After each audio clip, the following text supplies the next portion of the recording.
Here's a video about Jordan Peterson's attempts to convince people that he believes in God. People often ask me, do you believe in God?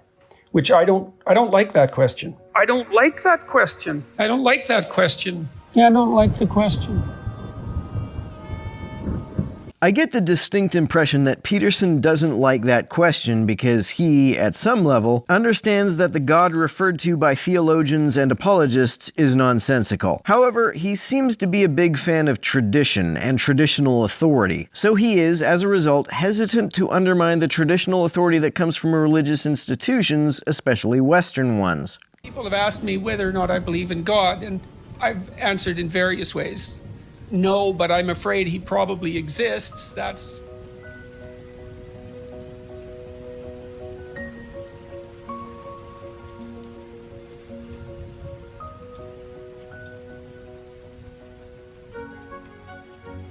The traditions bind the community together.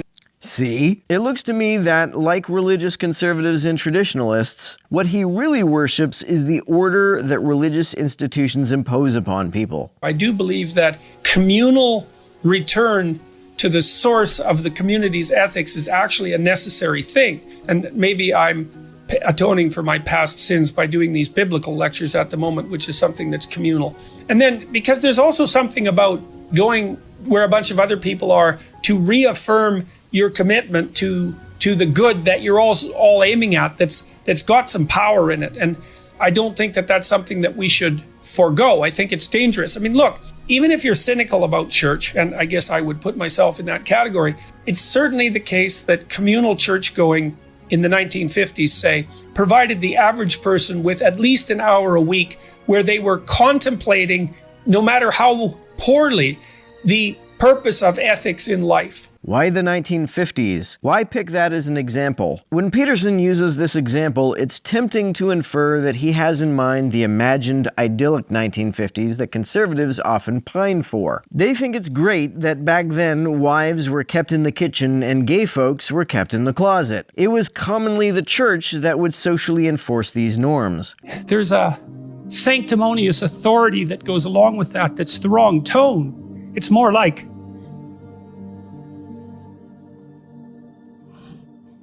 it wouldn't be a Jordan Peterson video without the waterworks. Drink a shot, everybody. You know, I don't know how you lay it out properly, but you tell people that you love how to avoid the road to hell. And you don't do that because you're shaking your finger at them or because you're a moral authority. You do it because you don't want them to burn. And I think there's too much of the moral authority still in the church and not enough of the, the love that helps people avoid the fire. A lot of Christian preachers, for example Greg Locke, Steven Anderson, and other fire and brimstone folks, don't really seem to want to help people avoid the fire. They talk about hell as though they're looking forward to seeing their enemies, whom Jesus told them to love, going there. A lot of them openly lobby for laws and punishments that will send them there. She's showing me, I've taken the idea of God seriously for a very long time. And I've said on multiple occasions that I try to act as though God exists, and that's essentially my definition of belief. Which is a definition that virtually no other Christian uses when they talk about their beliefs. Peterson even takes this so far as to claim that folks who call themselves atheists are not really atheists if they don't rob banks and hurt people constantly. He once said that Sam Harris isn't really an atheist because he isn't an atheist in his actions. He thinks that abstaining from constantly harming people is acting as though there's a God, because apparently it's only if there's a God that anyone would avoid such behavior. When people say, do you believe in God? Belief is a multidimensional word, and one question is, well, what do you mean by believe? And for me, the proof of belief is to be found in action, and I decided that I would act as if God existed a long while back. So if someone acts as though they believe in something, that's proof that they do? Nobody can ever fake being a Christian then? I'm not an atheist anymore, because I don't look at the world that way anymore. I'm not a materialist anymore. I don't think the world's made out of matter. I think it's made out of what matters. It's made out of meaning.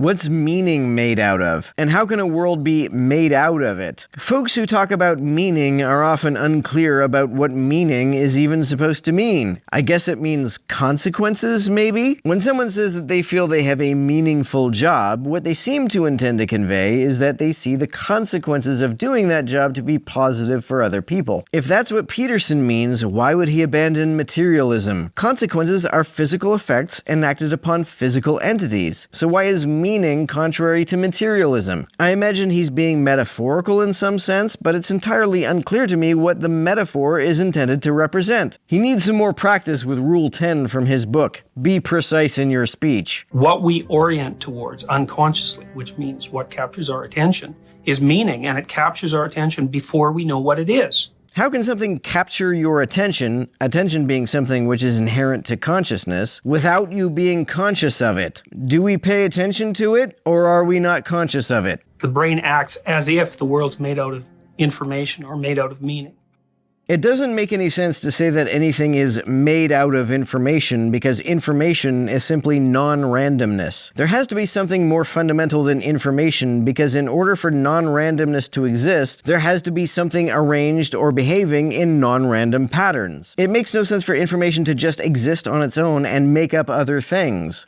Who would have the audacity to claim that they believed in God? Take another drink, folks. If they examined the way they lived, who would dare say that? To believe, you think, to believe in a Christian sense, to actually, this is why Nietzsche said there was only ever one Christian, and that was Christ. To have the audacity to claim that means that you live it out fully. So not only do people who act as though they believe something actually believe it, anyone who doesn't act as though they believe something doesn't really believe it. How then do we interpret characters like Satan, who rebel against God? Satan doesn't act in a way that Peterson would consider consistent with belief in God. So against whom is he rebelling? Is he rebelling against something that he doesn't even believe exists? And that's an unbearable task in some sense. To be able to accept the structure of existence, the suffering that goes along with it, and the disappointment and the betrayal, and to nonetheless act properly, right? To aim at the good with all your heart, right? To dispense with the malevolence and your desire for destruction and revenge and all of that, and to face things courageously and to tell the truth, to speak the truth and to act it out. That's what it means to believe. That's what it means. It doesn't mean to state it. So I guess Peterson doesn't really believe in God. He can say some pretty vengeful things to people sometimes. So I think he would admit that he doesn't live up to the standard he just described. Also, the goalpost seems to have shifted from Sam Harris isn't an atheist because he doesn't rob banks to you don't really believe in God if you don't aim at the good with all your heart and dispense with malevolence. Unless he thinks Sam Harris does that, then his assertion that Sam Harris isn't an atheist in his actions isn't really accurate. You can debate about whether or not he actually lived and whether there's credible objective evidence for that, but it doesn't matter in some sense because it does, but there's a sense in which it doesn't matter because there's still a historical story. And so what you have in the figure of Christ is an actual person who actually lived plus a myth. And in some sense, Christ is the union of those two things. The problem is I probably believe that. But I don't know. Okay. I'm amazed at my own belief and I don't understand it. Because I've seen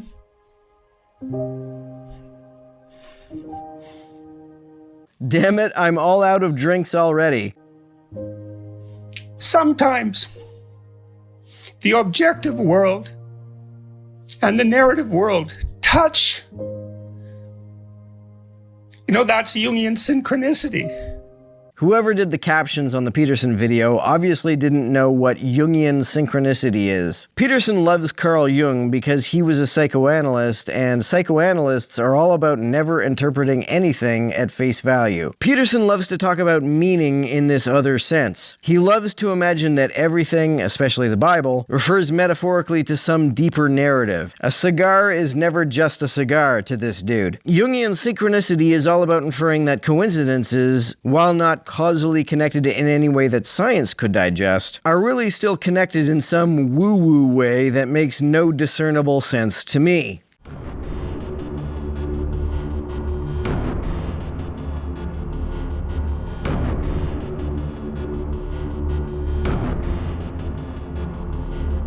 To everyone who helps me out on Patreon, you're a big help. Thanks so much.